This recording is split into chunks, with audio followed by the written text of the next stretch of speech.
Welcome to round 3 of the World Magic Cup Qualifier. I'm Adrian Sullivan here with Brian Kowal here in Indianapolis, Indiana. On the left, Lukas Parson with Black Devotion. On the right, Craig Wescoe with White-Green Aggro. And you were saying just a moment ago that this was not a surprise for you at all to see Craig playing this list. No, it's Craig generally wants to attack with the most efficient white creatures possible. Right now, those are best paired with green cards, so that's where we're going to find Greg. Craig, he's coming out to a great start. Turn 1, Experiment 1. Turn 2, Voice of Resurgence. Attack for 2. Right where you want to be. And it looks like it's the battle of beta lands versus white-bordered something lands. Pack Rat from Lukas Parsons. Yeah, I wonder where Parsons. those swamps are from. Is Pack Rat one of the better openings against these aggro decks, do you think? I actually think that Pack Rat is not great against the most aggressive openings, simply because it takes so much effort before you get to have a reasonably sized rat. Mm-hmm. But still, I mean, dropping something on turn 2 is the second best thing behind killing something on turn 2 when you are one of these decks. Probably what's going to happen is he's probably going to have to make a rat and then use his rats to trade for a voice and a soldier. And I have a feeling it might not work out so well. Especially since Craig has and a Johnny, it looks like. Oh, no, he's not going to play that yet. He's going to play Lockstone Smiter, evolve further on his Experiment 1. Now it's a turn 1 4/4. In comes the crew. Are we going to see a removal spell, or are we going to see Pack Rat make a friend and then a little bit of blocking? Remember, if he kills that Voice of Resurgence with a Pack Rat, one of the things that's going to happen is going to be replaced by a token that's even bigger. Yeah, so it's going to be at least a 4/4. You can see a Night Veil Spectre in his hand. 1, 2, 3. Okay, we got 2 rats now. And he does do that. He trades up with the soldier and with the voice, killing those 2, taking a total of 7, and then replacing the oh yes, the voice token is Craig Wescoe. Do you think that was a misplay? I mean, he just discarded a Night Veil Spectre to make a Pack Rat.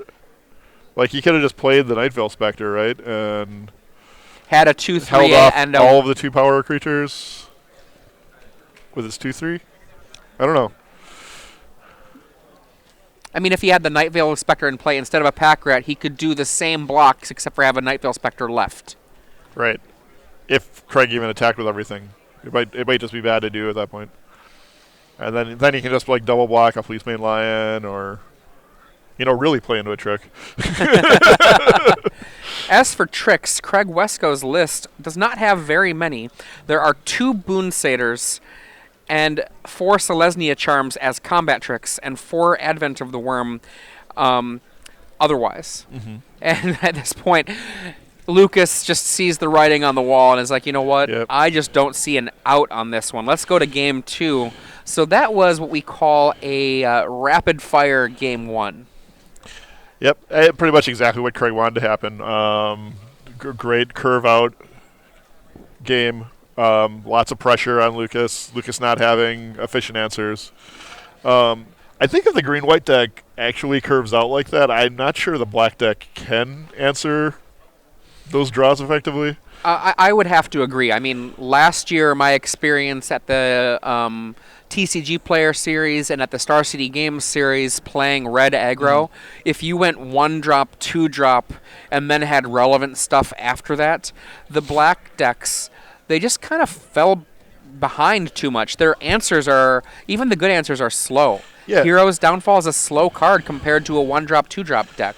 Yeah, I mean, if you're going second, how do you curve out? You have like a turn 1 Thoughtseize maybe, which it's fine, and then like a turn 2, hopefully Bile-Blight or Devour Flesh, and then turn 3, like he's playing a Night Veil Spectre version. Like some decks can go Lifebane Zombie there, but otherwise you're either playing a 2/3 or playing another removal spell. By then the green decks might have 4 creatures in play that are all like 3/3 or 4/4. In terms of answers from the sideboard, what does Lukas have to try to turn this around a little bit? Well, he's definitely starting with these Lifebane zombies. He's got 3 of those. Drown in Sorrow is not the least effective card against Craig. I think they definitely come in. Takes out a number of his 1-drops and will get rid of a Voice of Resurgence or a Boon Satyr. Freaka's Cure and Doomblade both look like the tools for the job. You know, he just needs a good critical mass of removal spells to make sure he controls Craig's early draw. If he can just survive to about turn 5, he might be able to turn the corner. I mean, from Craig's point of view, if we go through Craig's entire sideboard, Banishing Light, Skylasher, Ajani Steadfast, Hunt the Hunter, Citizen Tactics, Deicide, God's Willing, and Boon Satyr, the God's Willing is the only card that's, to my mind, an easy automatic put that one in there. But I like Boon Satyr a little bit too, just in the sense of a 4-power 3-mana card, particularly as a card that can be a surprise damage that the opponent isn't expecting. That seems not unreasonable to me. Banishing Light is a good answer to a Desecration Demon if you happen to be low on creatures to sacrifice to it. One of the things I like about these green-white decks is when they get to the higher points of their curve, they get to be a reactive aggro deck. You know, they don't have to tap any mana on their turn. They can just like sit there with open mana, and as the other deck, you don't know if they're going to be adding to the board or not. Because they could just be like Boon Satyr or Advent of the Worm or even Celestia Charm to add a 2/2 to the board. Now, one of the, I think, things that's really interesting about these green-white lists, there aren't very many new cards that have entered into the mix with them, but Sunblade Elf is one of those cards that I think might have been very quietly one of the things the deck needed. You know, another aggressive drop that has an ability that can be relevant. Yeah, it brings a curve down for them, and it just turns into a large effect late game that is going to the other player is going to have to pay attention to. Will mess up the combat math. It'll make your creatures not just be like the power toughness is printed on them. Johnny, Caller of the Pride is doesn't have much time left in Standard, but it's really making good use of that time. Oh yeah, he's kind of advanced to becoming like one of the major planeswalkers in this format. He's just such a hammer for these decks in the late game, or even in the mid. Like the late game for this deck could easily be turn 3 or 4. If you're just joining us, I'm Adrian Sullivan here in the booth with Brian Cole. This is round 3 of the World Magic Cup qualifier. Craig Wescoe had a blistering fast start in Game 1 in this matchup versus Lukas Parson with Black Devotion. Craig Wescoe just kind of crushing him in the, I would say, 2 or 3 minute long Game 1 match with his white-green aggro list. Yeah, it was a 5-turn game. And the 5th turn was scooping up. Craig is mulliganing. Not that I don't think Craig would have finished him that 5th turn anyway. Yeah, this is definitely one of those situations where I think Standard has become a very, very diverse format of decks. I think you were saying how you had been looking at the results of a recent top 8, and it was 7 or 8 archetypes in Standard. Mm-hmm. And then we were talking about Jund Monsters and some success that Jund Monsters was having this weekend at the Star City Games Invitational. And the thing is, people have been thinking Jund Planeswalkers, but decks from earlier in this season, they're still good. We see Lukas Parson here. He's playing Black Devotion. He doesn't have anything fancy going on with his Black Devotion deck. It's just a straightforward Black Devotion. Yeah, Turn one Thoughtseize is going to reveal a Voice of Resurgence, an Advent of the Worm, and a Loxodon Smiter. I would not take the Smiter here, but the other 2 cards look like great choices. Well, you can take the Smiter. It just is really bad. That's going to interrupt Craig's turn or curve quite a bit. Right now he has no action until turn 3. and he just peeled 2 straight lands. It's not looking good. Okay, so Lukas, this is exactly what Lukas wants. And then the Lifebane Zombie is going to strip out the Smiter. Look at that hand. Land and an Advent of the Worm. Advent of the Worm, a great card to be sure, but it can be killed by so many cards from Lukas Parson, especially because he now has sideboard action from Doomblade. So there's Doomblade, Hero's Downfall, or a Devour Flesh if it's the only guy around. He also gets to see that there's just nothing but air out of Craig's draws, which is very reassuring. Might have played a green source there just to make him think maybe Moonsatyr could appear. And Craig lays the 4th land and says go. I see I think a Gray Merchant, Nightveil Spectre, and I couldn't catch the rest of it besides some land. Yeah, there it is, Nightveil Spectre. We see Advent of the Worm at the end of the turn. And 2 mana, dead. Doomblade. No token. Yeah, Lukas just having the best answers and for Craig's very anemic threats of this game.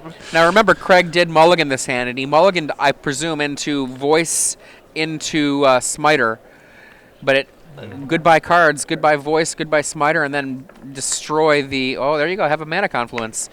Craig is like, thank you for taking that mana confluence off the top of my deck. And it's funny, for that matter, Lukas is like, that's a good card. I can play that one. And we have a Gray Merchant here taking a grand 7 off of Craig's life, and I think that Craig is going to take his cards back here. Go to a quick game 3. As quickly as Craig beat Lukas in game 1, Lukas beat Craig almost as fast in game 2. Right. And off of the power of just stripping away Craig's resources, Craig mulligans, and then Lukas takes away 2 cards. Now remember, Team USA is what this is all about. Joining the team captain Owen Turtenwald, Milwaukee's own, in the World Magic Cup in France later this year. Yep, it could be Craig Wescoe. It could be Sam Black on your screen right now, joining them on the team. Or it could be Lukas Parson. Any one of these players in the room has a chance. Remember, this day is going to be, we've got 9 rounds of Swiss. We are only in round 3, so there's going to be 6 more rounds after this, and then 3 more rounds for our top 8. What do you think? You think it's easier to make the national team now, like just playing a 9-round PTQ, or top 4ing U.S. nationals like it was 4 years ago? I think U.S. nationals is a harder. Top 4ing U.S. nationals, I think, is a harder path. Yeah.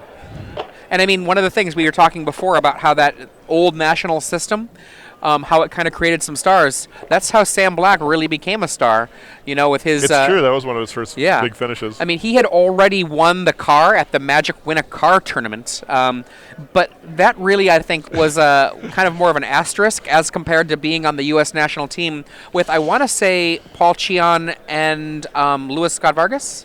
No, it was Michael Jacob. Michael Jacob and Paul Cheon. That's it. Yeah. Thank you.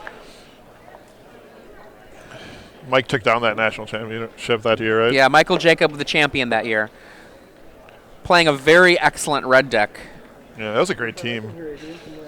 Now we can see here Craig Wescoe on the right, a Pro Tour champion. And Lukas Parson, he's playing Black Devotion, a deck that has been kind of roundly considered the kind of standard bearer of what is a good deck in this format.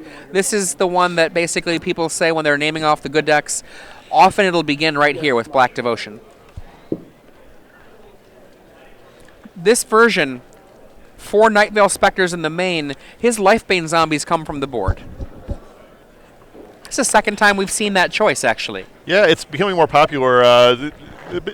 People keep looking at the top 8 lists, and Jared Betcher's usually there, with his mono black deck with Nightveil Spectres, and we don't see the ones with Lifelines as often lately. Because of him, I think because of him, I mean, there is also something to be said about the increase of aggressive decks, making Nightveil Spectre such a rational choice. Betcher, as you said, tweaks the deck basically week to week. Right. It's never the same list twice. For whatever he thinks is appropriate. And a 2/3 creature is much better than a 3/1 creature if people are attacking you. Lucas's tweaks look like it's just basically like play more removal.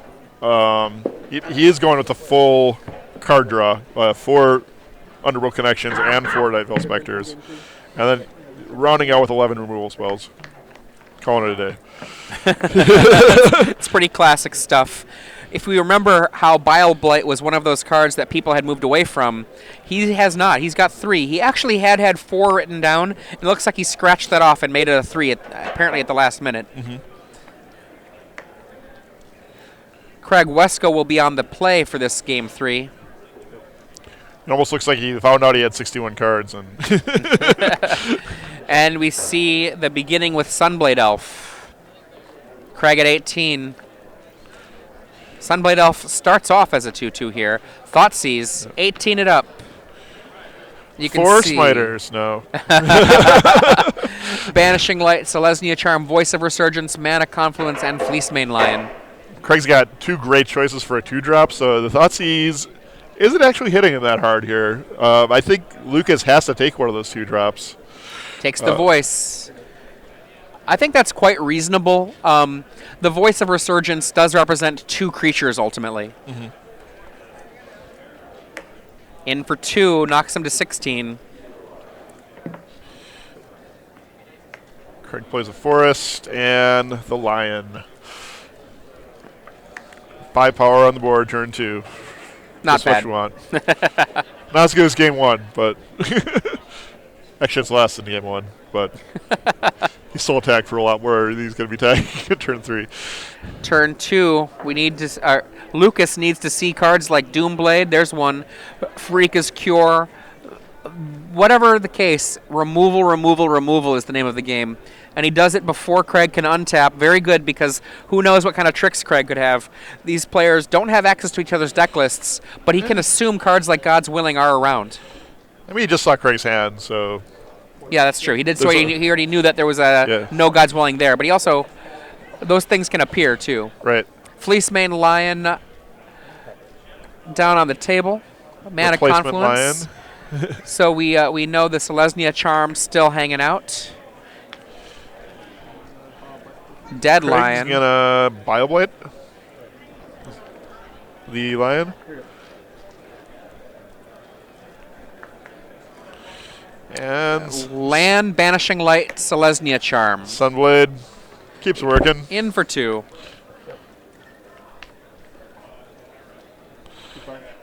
But Craig just passes the turn without a play. He's out of threats. Mutavault. 3 swamps for Lukas Parson. You can see the Gray Merchant waiting around for... I think we're going to see a demon come down here. He does have a demon. It looks like Hero's Downfall, Demon, Gray Merchant. And was that a second Hero's Downfall? I think it's only one Hero's Downfall. The demon... Oh, he didn't play the demon because he knows... There's the Cell Craig Charm. has A, a Cell Charm, and B, a Banishing Light. And there's a Knight created by that Selesnya Charm. Experiment 1, right on time.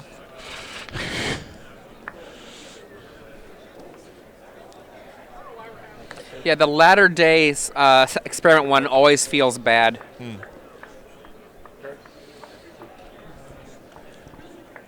We see the Mutavault activate, block. Block the Knight. Man, if Craig draws a land there, it sets up a pretty nice turn for him. And that is all of the threats. Well, not all the threats. Oh, replacements. Experiment 1, Banishing Light still in hand. And now I think... Another Hero's Downfall off the top for Lukas. Lays the Demon. This is going to eat a Banishing Light.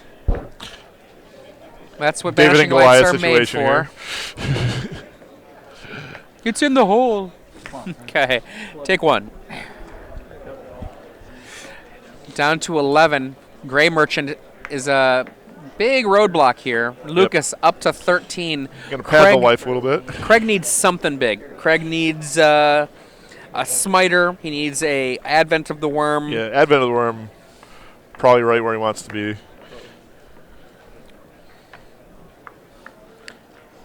He draws Celestia Charm. We got a land and 5 mana versus 5 mana, 1/1 versus 2/4. Attack. That doesn't feel good, I'm sure. For Craig Wescoe, that does not feel good. I'm sure Lukas is pretty happy. And a rat. Cue the sinking feeling. Now, Craig's start was not bad. He had versatile threats. He had a curve. And it was just Doom-bladed and Thought-seized and Devour-fleshed and Bile-blighted out of existence. Craig adds a knight to the board. In they come, this pair of 2/2s. Cinderella story. I think Lukas is probably going to make a rat and trade with one of them, but maybe not. He does get to attack for 8 next turn if he doesn't block. Takes it. He's decided that he is the beatdown. Or he just wants to make his rats a little bit bigger so they start just like blanking Craig's creatures. Rat makes rat. Goodbye downfall. But I'd rather have a rat.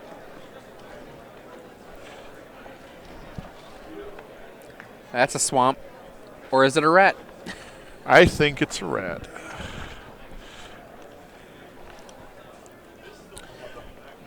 Now, Lukas Parson can't just willy-nilly attack as though nothing matters. There is the possibility of a card like Advent of the Worm popping down on the other side. Right, or Boon Satyr, or like I was saying earlier, like the instant out of the green-white deck make it a little tricky to play against at this stage of the game. Still gives you a little bit of play. Craig reaching like he's got a spell to cast. Says nothing. Swamp becomes a rat. That's 6. Lukas at 9, Craig at 8. We are taking registration. Craig needs a draw here. Oh, he got boy. a forest. Super IQ. That event will be Land. Play for a share of $1,000. I do not see how he gets out of this. I don't know. I think the rats have the cheese. And again, that event kicks off at 2 p.m. I think right now, if Craig were to draw whatever card he had wanted, he would still be in trouble. Yeah, this is nothing, right? He's just drawing dead.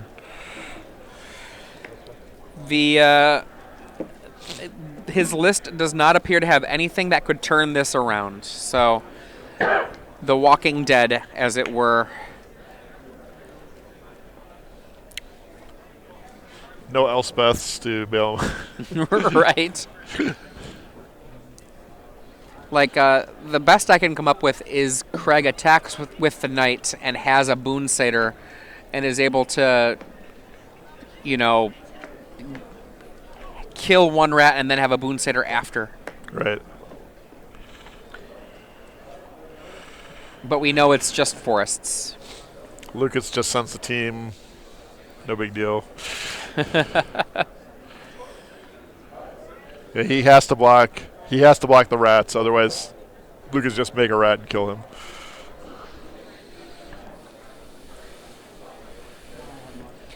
If you're just joining us, I'm Adrian Sullivan here with Brian Kowal. These are the final moments of round 3. Craig Wescoe with green-white aggro versus Lukas Parson. Craig have 1 buy or 2? Oh, and he says, there you go. Craig Wescoe only 1 buy here in this. He extends the hand after faking an Advent of the Worm at end of turn. Made the mistake of drawing all his creatures in the first game. You should definitely distribute them throughout all 3. Going to our other match. This is Sam Black versus Greg Smith. There's some permanence in play. Greg Smith is with Black Devotion. You can see Sam Black with Black-White. It's closer to Black-White, quote-unquote, Devotion than the mid-range in a certain sense. If you remember the deck that Pantheon took to the last Pro Tour, half of them played black-white with Brimazes and other attacking things. The other half played kind of a black-white, like you see Sam Black playing here. This deck. Now, I say it's kind of a little bit more like Black Devotion is because Sam Black actually does have Gray Merchant of Asphodel in his deck. Sam looks in the driver's seat here. I don't know what life totals are at yet, but I think Greg just bluffed his Lifebane Zombie into Obsidat and was called by Sam.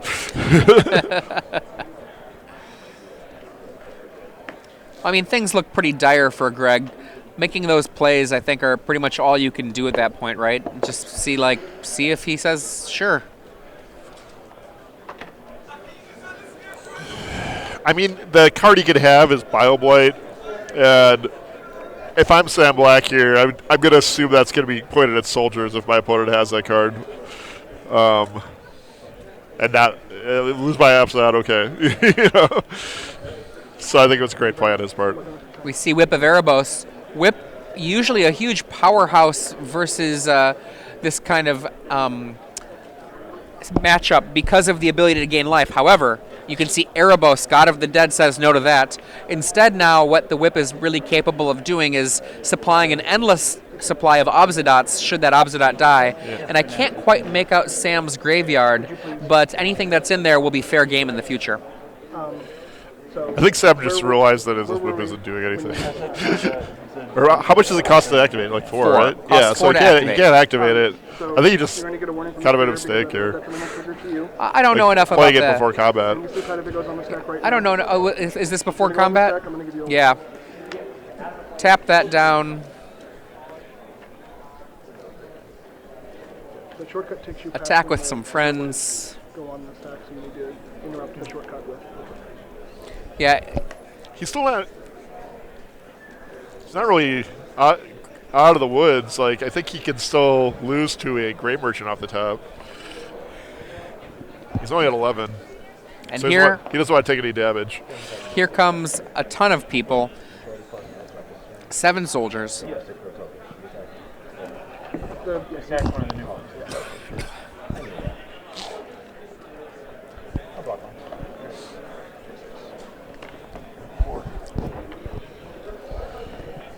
And so you were saying that the minor mistake that Sam might have made was casting the Whip before combat? Right. Yeah. Casting it after combat means that there's a little bit of less information. We see a draw of the card. Right now, the devotion count is 1, 2, 3, 4, 5, 6, 7. I think he just drew his Gray Merchant. The current devotion count is 7. You can see the Gray Merchant. Sam is at 11. No, it's 7. Yeah. So hit him for 9. Why didn't he remove the Obsidat? I think he wanted it as a blocker in case a Bile Blight got rid of all of the soldiers. Okay. Yeah, because he has that Mutavault. Which I did not see at first. And we see another card draw here. Greg's life total precariously low. It's about as precarious as it gets.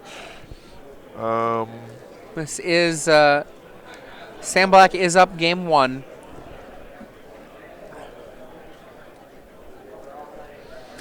The Gray Merchant, if nothing else joins the party, will be 9 life, which is, as much as that sounds like a lot of life, it's not as great as you might imagine given the huge swarm of soldiers on the other side of the table. One more turn. I think. Right? Like, Sam's going to be swinging for 8 next turn. And he has maybe 9, I guess 9 with Greg has a Devour Flesh too, so what he can do is also devour his own demon to get another opportunity to Gray Merchant for the win.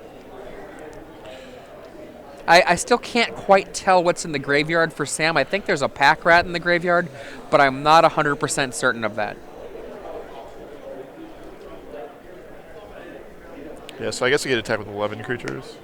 Okay, so here is the first hit there. Lose 9, Sam goes to 2. Greg goes to 10.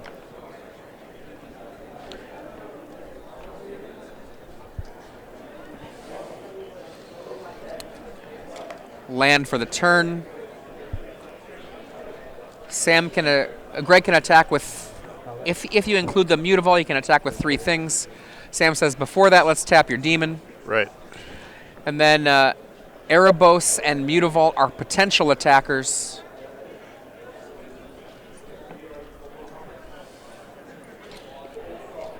But I don't think he's attacking.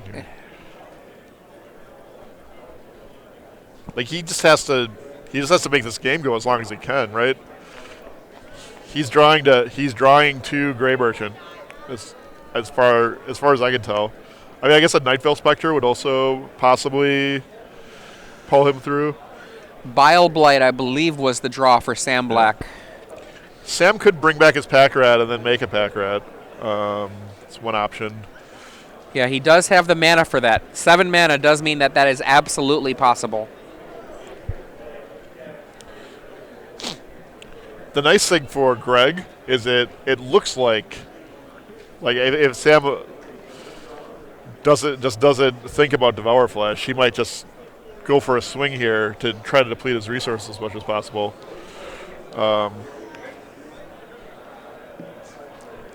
A beta strike, if you will. You know? Keep like one guy back to block the potential Erebos coming in. Sam Black right now barely alive, but still has a ton of options here. 7 soldiers, Elspeth at 5, Whip in play with a Pack Rat in the graveyard, Obsidian in play, 1 Mutavault in play.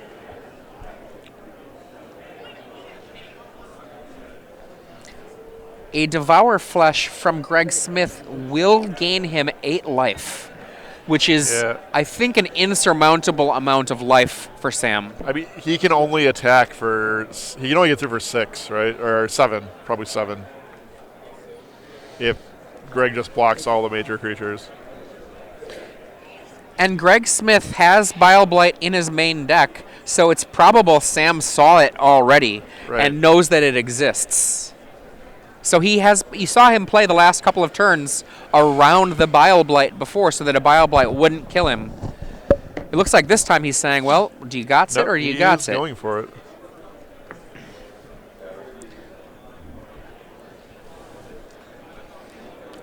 Okay, so blocks that can be done here. Erebos can block something. Gray Merchant can block something. If he wants, he can activate a Mutavault. It's 3 things blocked would mean that 6 would come through if the biggest creatures are blocked. Elspeth just destroys creatures with power 4 or greater? Correct. Does not exile them or anything? Yes.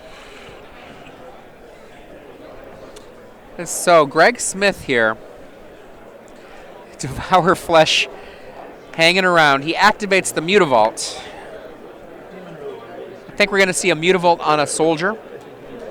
Well, Sam does have a Bile Blight in his hand, right? I think that was his draw this turn. We think it's a Bile Blight.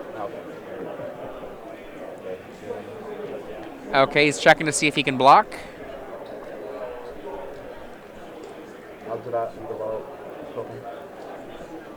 Okay. That's going to be 6 damage. The Whip can make it 8 damage by returning Obsidian after combat. Oh yeah, the old Obsidian trick. Yeah. I've always liked calling that the Whip of Obsidian. Yeah, we haven't seen that one since Theros. Maybe. Well, probably the last Pro Tour happened a few times. Register now by coming up to the main event stage. And Sam basically says, let me see if you've got that Bile Blight, otherwise I'm still good. Greg goes to 1. Again. Untap.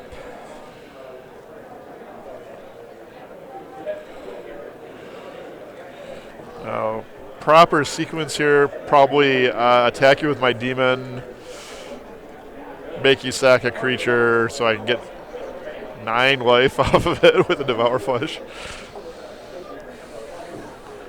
He drew another copy of Erebos. Okay, so we've got Erebos, Desecration Demon, and Gray Merchant out there. One of these tapped soldiers is a very likely candidate for death. Sam should be at 4 right now, right? I think. And we have Desecration Demon eating up one of the tapped soldiers. What? These life totals, Sam at 2, Greg at 1. We see Devour Flesh, and that sequence you talked about before. This is, Greg is up to 10 now. He draws a card. He's looking for information before he makes any more decisions. Was that a Bile Blight? I think it was. He's looking for a Gray Merchant. It's a hero's downfall. Bile Blight would really turn it around here. If that was a Bile Blight, I think it... Or is it a Drown in Sorrow? Could be a Drown in Sorrow. It might... I couldn't quite see it when he drew it. Okay. Downfall on a token. I don't think it was a Bile Blight. Didn't he already attack? No, he entered the attack step, or he triggered the moment where the okay. all of that was during combat, and so just enough damage to kill, exactly on the nose. The hero's downfall was enough because any dead creature would be enough for him to get through. How could Sam have been a 2 when he brought back an Abzat that turn? He didn't gain life. Oh, he can't gain life. You're right. Erebos stops the life Sorry. gain. Literally every combat stuff that he's on. We're going to go to a harrowing game 3 here for these two players. Greg Smith, you can see there on the right, and Sam Black on the left. These two players, that was a pretty epic slog going on. There were so many permanents in play. And well played by both players, I thought. Yeah, I agree. Both of them just going for every advantage they could in that situation.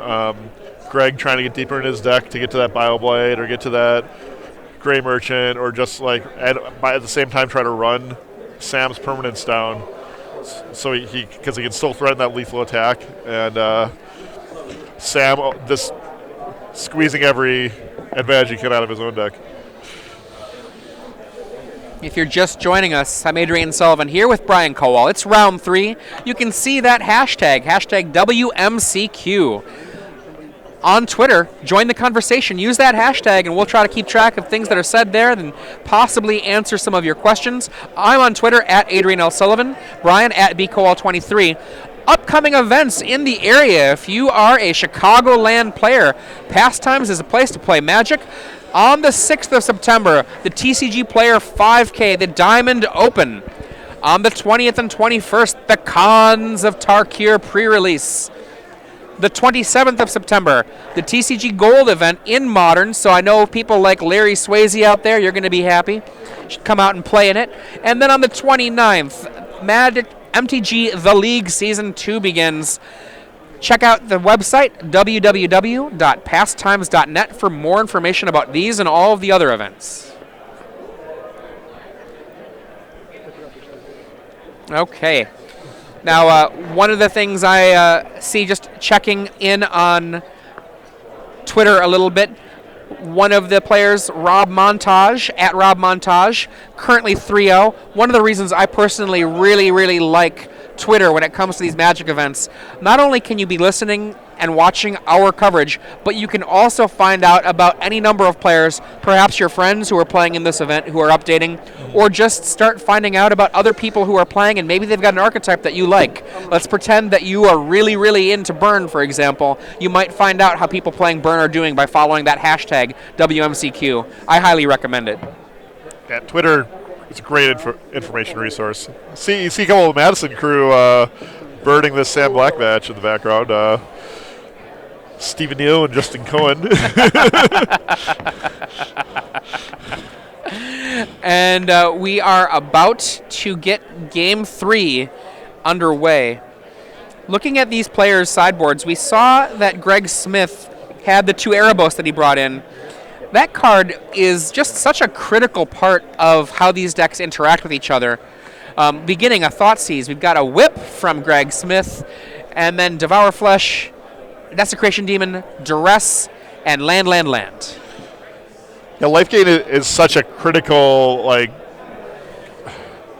part of the strategy of making these decks work. That's why Gray Merchant is so important. Devour Flesh, one of the reasons that card is doing double duty that a lot of people don't expect. Owen Turtenwald was running 4 Devour Flesh for a very long time, and a big part of it was just to mess with the math and devour his own Gray Merchants or devour his own demons. Right, and just Erebos has such a strong effect on that. I'm actually pretty impressed with how powerful it's been in these mirrors. Both of these players have white mana in play. Sam Black is the only one that can use it, though. Greg Smith is a mono-black devotion deck, and Sam Black, his deck is a little closer to black devotion than most black-white mid-range lists. He does run Gray Merchant of Asphodel. Sam flush with Thoughtseizes this game, plays a second one and takes away Greg Smith's Desecration Demon. And Greg Smith, nothing on turn 2. Sam lays a Mutavault. Says go. You can see Liliana Vests in Sam Black's hand. That card, one of my favorite things to have seen reprinted in M15. Yeah, always got a bad rap, I think, as a Planeswalker. Sam always is stuck on only 1 black source this turn, or this game. It's going to really need a second one to get going. Thoughtseize, Lily, Deicide, Underworld Connections, and Bileblight. Deicide, that is a one of in the sideboard for Sam Black, and it is exactly because Erebos is so horrible that you have to get rid of it. Yeah. The perfect answer to the perfect threat. This is kind of a rough Thoughtseize for Greg. Yeah, pondering his options. What do you do here? Yeah. 3 of those cards are cards I want to get rid of right now. Yeah. I can wait on the Deicide. I think I would leave that be there and focus on hoping Sam does not get a black source and take either Lily or Underworld Connections. Right. He takes the Underworld Connections. I think I might take Lily there. He can potentially Hero's Downfall. Either one is getting played. Yeah, I guess that's true. Either one's getting played the next turn. Cave of Koilos, 2 more damage. Lily, is he going to tutor or is he going to nug the head? He's definitely nugging the head. Take that. Is there an answer? Oh, Erebos. And we remember that Deicide is in Sam Black's hand. Players in booster draft Whip. number 1. Your And a event go. is ready to fire. Please report to your And this is where Liliana is just such a monster. Right. Sam is going to just grind down Greg, I think, until he has no cards left in his hand. To the red dragon banner located by the deck. Help it along with the Thoughtseize. Dropping himself to 9. All self-inflicted. And Sam's having an interesting decision. He chooses to get rid of the Erebos even though he has a Deicide, because you know what? The Deicide is in his hand, and the hand is not a safe place for cards. Deicide takes out the Whip, which is very important actually with Sam being at 9 life. A Whip could bring back a demon. No cards left in Greg Smith's hand. This better be a good one. Clearing the way for Mutavault. And it's a pass. Sam might have his own Erebos in play pretty soon. Lose it. What do you got? Goodbye. And empty hand. Here come the Mutavaults. What can Greg Smith do right now? I think he has to start off with drawing a Hero's Downfall and then go from there. I think he had to draw. Well, yeah, ultimates now, right? It's on 8.